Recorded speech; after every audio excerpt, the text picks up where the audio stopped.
Right, and from the opportunities of location-based advertising to the opportunities of advertising in gaming. And this is going to be a very, very hot segment because, as you all know, gaming is now a multi-billion-dollar industry.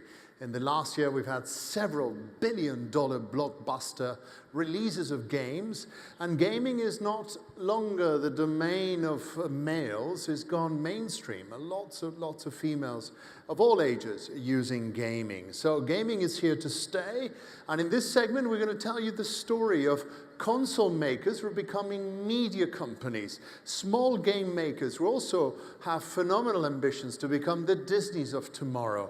And they do have the audience is addictive.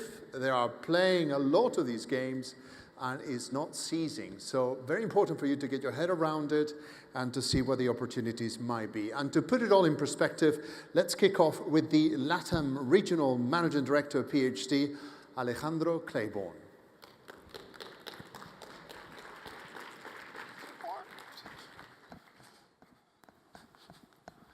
Hello, hello. Wow, they didn't get a chance to start up. Okay, so I'm Alejandro Clabiorne. I'm the Regional Managing Director for PhD in Latin America. So Game Change.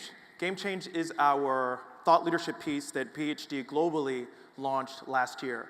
And it really explores this idea of the engagement economy and how it's being driven by game mechanics. Really the opportunity for both clients, or specifically advertisers, and brands. So I'm not here to tell you how we're recommending gaming to our clients. I'm not here to tell you about things that we've done for our clients in terms of gaming. I'm really here to show you how we have actually internalized this idea of gaming mechanics and actually changed the way that we actually operate and do business.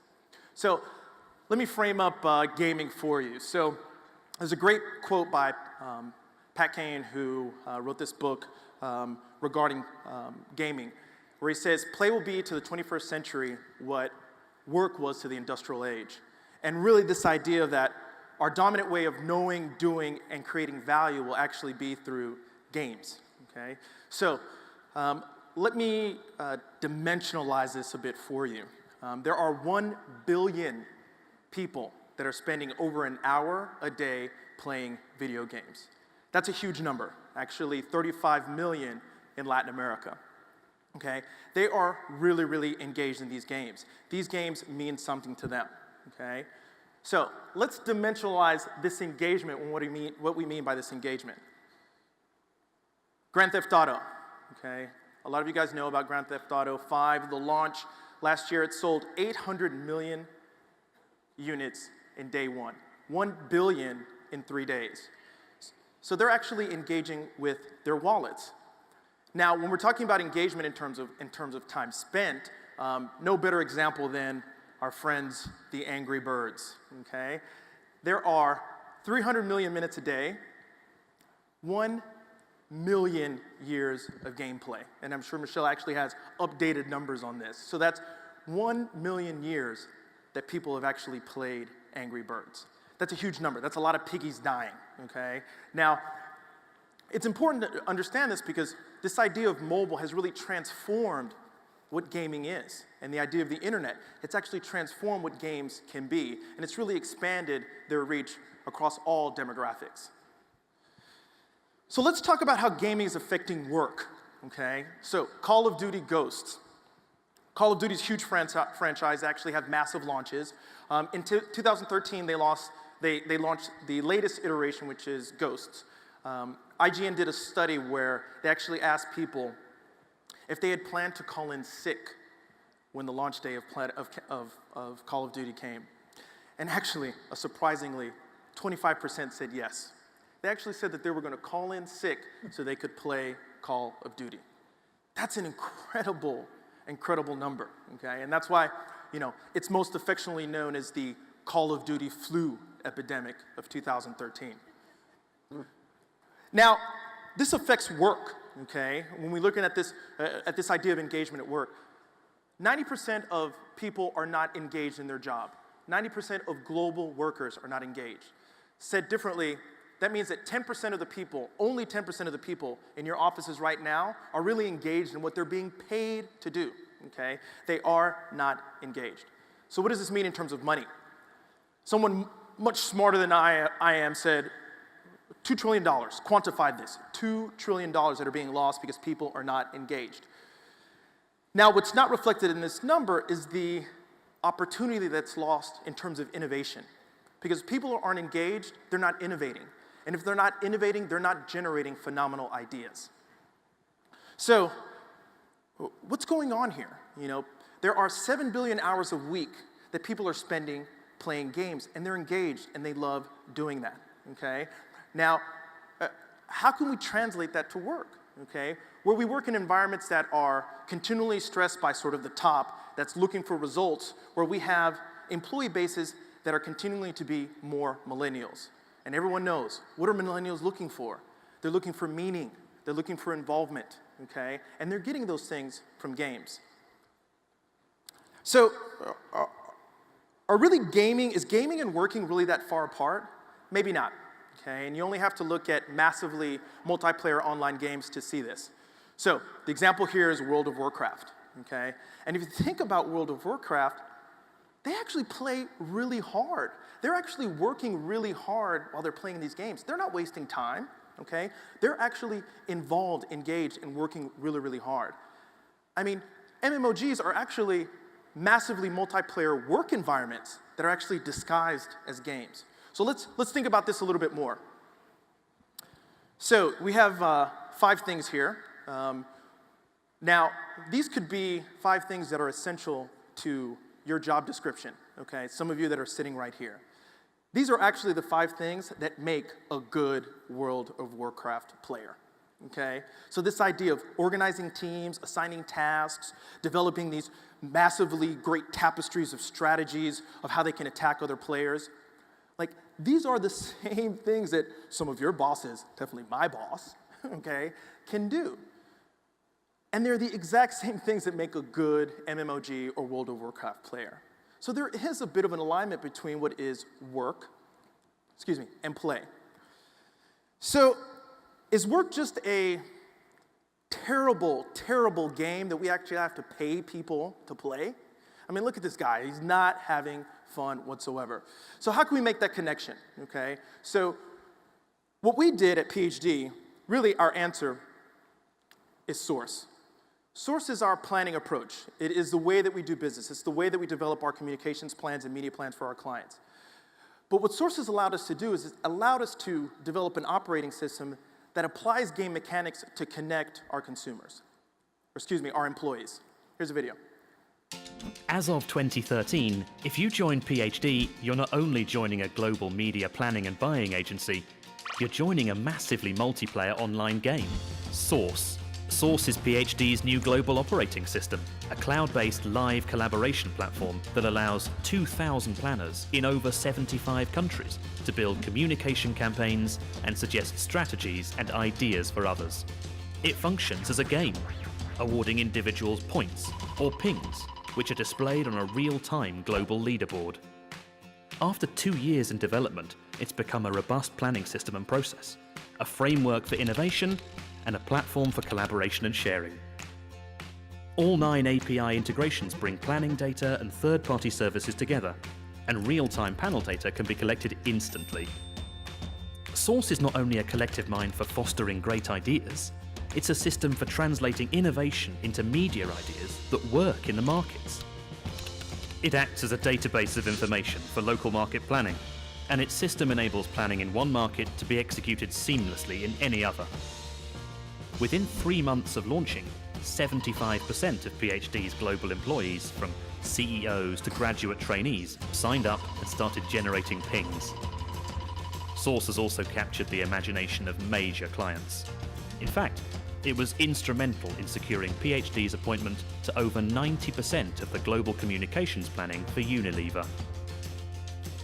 And the wider industry is talking about how game theory is being applied to our business too. So that's Source. That's game-changing planning on a global scale. So that's Source, okay? So why does Source work? Why is Source connecting our employees together to develop great ideas for our clients through the use of game mechanics. Well, in Game Change, we actually have and describe the 5 building blocks that each game has, okay, that makes it a good game, that makes it an engaging, addictive game. So what I'm gonna do quickly, as the time is showing, I'm gonna try to take you through those 5 building blocks and show you an example of how Source answers that. But what I want you guys to do is actually think about those building blocks and apply them to your business, okay? Are your companies doing these things right now to develop that engagement with their consumers? Number 1, games need rules that are explicit, widely understood, and fairly enforced amongst all, okay? Now, within Source, everything revolves around pings, okay? Rewarding pings and earning pings. That's the currency, okay? Now, Source clearly shows, and this is my profile page, Source clearly shows how you can earn pings, where you can earn pings, and how much they are. And it's the same, whether you're a junior planner or a regional media director. A ping is a ping is a ping. So you can understand now how vertical structures begin to become horizontal structures, okay? Rule number 2, ongoing and consistent feedback. Everybody wants to have consistent feedback in their job. They want to know that they're doing well. Well, within Source, we've got this great widget that actually lives on everyone's desktop. This is Mark Holden, the founder, which gives people access to what's happening. So here you'll see notifications. So these are the pings that he's now getting, okay, for his collaborations. Here are challenges that he's actually sent out to the network because he's looking for pings. And Mark, who's actually the founder, he's only 31st, okay? Record of achievement. You want to know how you're doing in terms of setting your goals, okay? When you have appraisals, your supervisors gives you goals to achieve. So you want to know how you're doing. Source does that, again, we're going to my profile page, by really showing how I'm doing in terms of Source, where I'm getting pings. Now, I'm a bit embarrassed here because I lead the region, but I'm obviously not a good thought leader, okay? But what this does is it actually shows me how I need to improve and gives me a path to do that. So imagine how far we can take this. Could our HR appraisal process be done in Source? Maybe.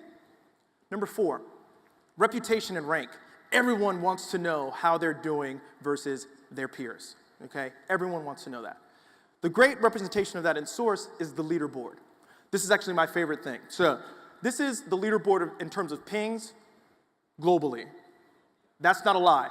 Colombia, numero uno, okay? So I'm very, very proud that a relatively small country compared to the globe is #1 in pings globally. That's 75 markets of PhD. Oh, and Chile and Peru are not that far behind. They're in the top 8. So that's, out of the 75 countries, Latin America is actually contributing. So you can understand sort of the power of this operating system that's actually allowing smaller markets to really contribute to what is a global network. Finally, epic. Games have to be epic. Everyone knows what happened last week with Derek Jeter. Epic moment. Games need to be epic. People need to feel like they are contributing to something larger, something bigger, okay? And something that's imaginative and meaningful. They need to be reminded of that every day. The best way we do that is through Source Earth. Source Earth lives in the lobbies of every PhD office, and it's a real-time representation of the collaboration that's happening in Source. So the pink pings are the offices. The bigger, the larger they are, that means the more active they are. And these lines are actual collaboration that's happening. So again, when someone comes in, they're seeing the epicness of what is to be part of Source. So that's it.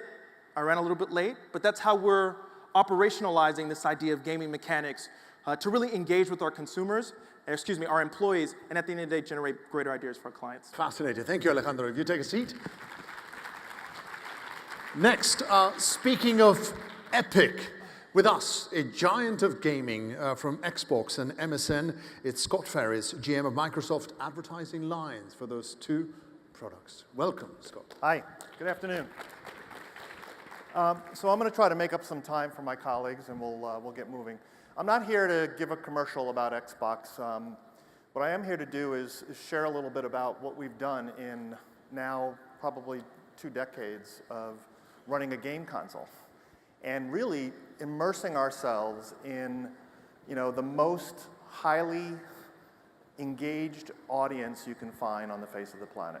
Gamers are a voracious video junkie, and they have a bar for quality in terms of video resolution, in terms of fidelity of sound, in terms of interactivity, sharing and social, bar none from any other audience.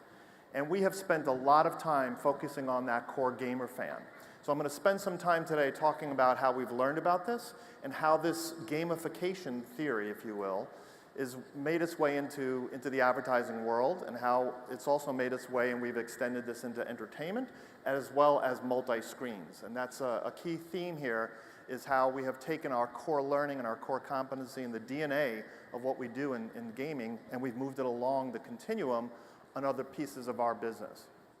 So Xbox One, I call out Xbox One because it is our new platform. We launched it about a year ago. It is absolutely the epitome of gaming technology in the home, in the living room. It is one of the most powerful platforms. It is a supercomputer that sits in the home and is fully high def. We have a camera device, Connect, which is a motion sensor device that's very, very sophisticated. It can look at your motion. It can actually determine where you have pressure in your muscle. It actually could read your heartbeat from across the room. So it is a powerful device that allows the consumer to interact in a way through sight, sound, and motion that they've never done before. Great, great learning for us. And what we've done is we've taken the power of this platform and we've married it with, you know, what's happening in the gaming world is these titles and this content in gaming are epic theatrical events. You know, as Alejandro said, you know, the launch of a game is a major, major event. It is a multi-billion-dollar business, and the engagement by the audience is just phenomenal. It's unparalleled with how these gamers latch on to a game and they interact with the game, and it's a great sort of learning for us. So we're taking the power of this platform, and although it is a piece of hardware in the home, Xbox One is a cloud-based device. We have cloud DVR, so you can actually play your game and actually talk to the TV through the Kinect device and tell your Xbox to record this gameplay, and you can share it on the internet with you know, your fellow gamers, your multiplayer gamers, your friends, your family, and share your defeats and share your wins, and it's a phenomenal experience. So what we've done is we've heard from our gamer fans and we've heard from our audience, and we've moved from this typical gamer audience, we've kind of expanded it because now it's become such a powerful experience in the home that it's extended to the family. And when you extend that, there's a lot of other demand for content, entertainment content, sports, you obviously have music, and we have incorporated all of this into the experience, and are getting all of these signals in terms of how our users are engaging with various different levels of content, including live TV. You know, with Xbox One, you have an HDMI pass-through where you can plug in your cable box, out of your cable box right into your Xbox One, and in essence, through your sight, sound, and your voice and gesture, you can actually talk to your TV and switch seamlessly between live TV, on-demand television, movies, gaming, etc. We've incorporated Skype as an app into the experience, and you can snap now if you have the product or you've seen on the Windows platform, you can snap the screen and you can be playing a game with your fellow gamers, and at the same time you could be watching a TV show or what have you, or you could have your multiplayer sort of experience of what you're doing with fantasy football while you're watching the game live in your Xbox experience. So what we've done is we've taken that powerful platform, the whole engaging experience of what gaming is, and we've moved it into other entertainment categories. So when you think about this, you have to think about now, well, we've got all this learning, we've got this powerful platform, we're connected to the internet, we're getting these instant signals. How do we take this and apply it to what other companies do in terms of trying to position their brand with the target desired audience in a way that is just more than static image on or display on the internet, or even 30-second, 15-second pre-roll videos.